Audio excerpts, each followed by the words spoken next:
हमको देश को भावी प्रधानमंत्री मेयर प्रधानमंत्री बन्ने उहाँले भन्ने सैन्य मैना नगरपालिका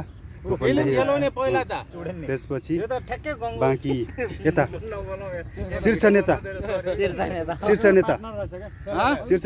नेतै हो नि सल्लाहकार चाहिँ के छ हिरो बसन्त गंगुलाई चाहिँ हेरिने गर्नु पर्यो शीर्ष नेता देशको बारेमा के छ ल देशको बारेमा के दुईटा शब्द भन्न के देशको बारेमा त अब चाहिँ सबै मिलौ हर्क सम्मानलाई चाहिँ सपोर्ट गरौँ ल अनि देशको बारेमा 10 वटा शब्द देशको बारेमा त अब के भन्ने हैन सबै राम्रै छ ठिकै छ अब राजनीतिक कुरो चाहिँ अब अलिकति तलमाथि भइरहन्छ हाम्रो केपी बाको सरकार चलेको छ अहिले हैन अब केपी बाले राम्रै गर्नुहुन्छ होला नै चाहिए भाइ पानी म त खान्छु देशको बारेमा युवाबाट के आउँछ कि अहिले भन्छु नभन्ने मान्छे त म खान्छु त्यसपछि देशको चिन्ता कतिको छ यसको चिन्ता धेरै छ तर राम्रो होला पछि हामी अब आज छुट्टीमा रमाइलो भइरहेको देशको नेतालाई दुईटा शब्द के हो नि अब देशको नेताले गर्दा नि हामी यहाँ आउनु परेछ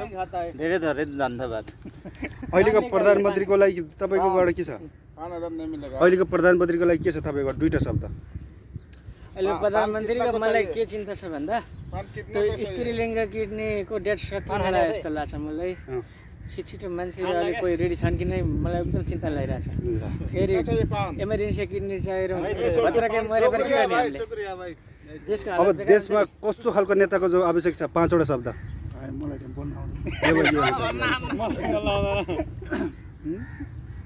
नबन्ने मान्छे अगमकन पार्दिन न यार त देशको बारेमा चाहिँ होल नेपालको समेटेर भन्नु पर्दा के भन्नुहुन्छ नमस्कार कुमार सर इन्टरभ्यु लिनु भएकोमा धेरै धेरै धन्यवाद नेता पनि छाटकाट हाले बेला हुनु भयो अब नेता हुने छाटकाट होइन नेतै हो सानोतिनो स्याङजाली हो नि त उहाँ पनि स्याङजाको त मान्छेको त उहाँ सेन्जाली हो हजुर सेन्जाली हजुर अहिले अलिपछि तपाईको अहिले एकैछिन 10 वर्षको संगतमा थाहा छैन तपाईँ यार सोटिया सर हजुरलाई कहीँबाट खतरा छैन भावी यो युवा हुनहार नेता इन्टेलिजेन्ट पढाइमा अहिले मास्टर होल्डर बालिन शहरको एमबीबीएस रिटर्न बालिन शहरको मेन एकदम सेन्टरको मान्छे बालेनको अहिले दाहिने हात किनकि सुनिता रङ्गोले त अब स्टर्न गरिहाल्यो त्यसपछिको दाहिने हात भनेको हाम्रो यता हृदेन्द्र बालेन अनि के छ त देशको बारेमा हैन देशको बारेमा त यस्तै हो देशको बारेमा म चाहिँ अहिले मेन तरुणतिर फोकसमा छु यस्तै देशमा पनि एउटा रेड लाइट खोल्नुपर्छ भन्ने चाहिँ मेरो उद्देश्य हो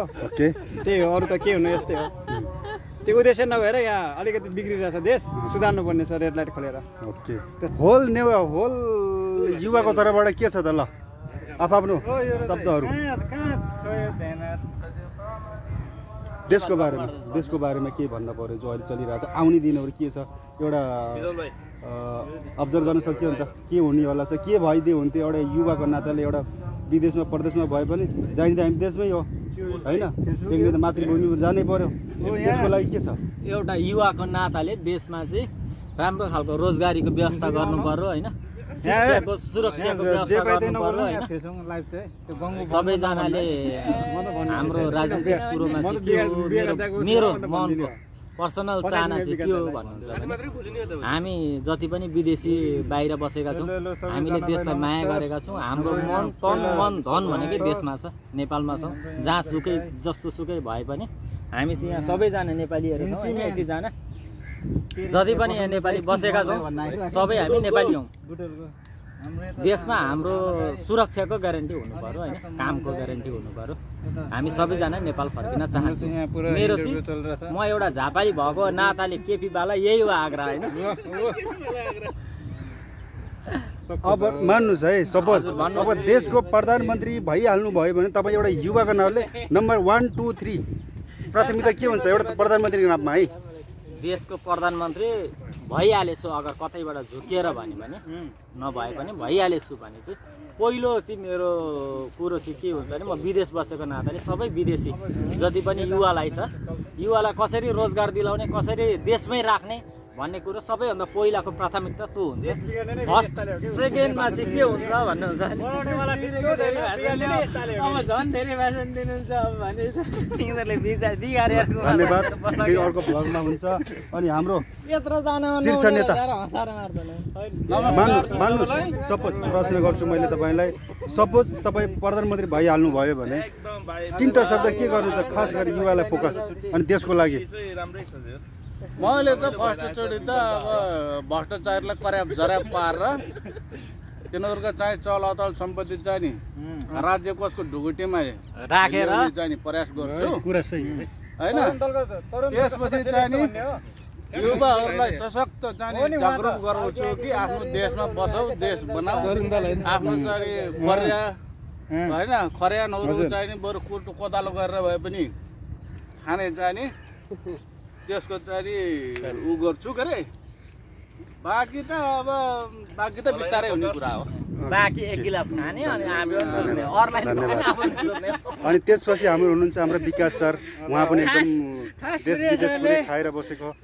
मान्नु सपोज तपाईँ मान्नुहोस् जस्तो प्रधानमन्त्री हुनुभयो भने तिनवटा शब्द के गर्नुहुन्छ? पहिलो आज बसन्त ल्याइदिनु, म रोजगारीको व्यवस्था सुनिश्चित गरिदिन्छु अनि त्यसपछि सबलाई घन्टाको $10 नेपालमै पायो भने म रोकिदिन्छु सब केटाहरूलाई। हावा कुरा नदिन भन क्षेत्रीलाई चाहिँ नि $10 घन्टाको दिन्छु भन्ने त्यस्तो बौद्धिक त्यो ज्ञान होइन।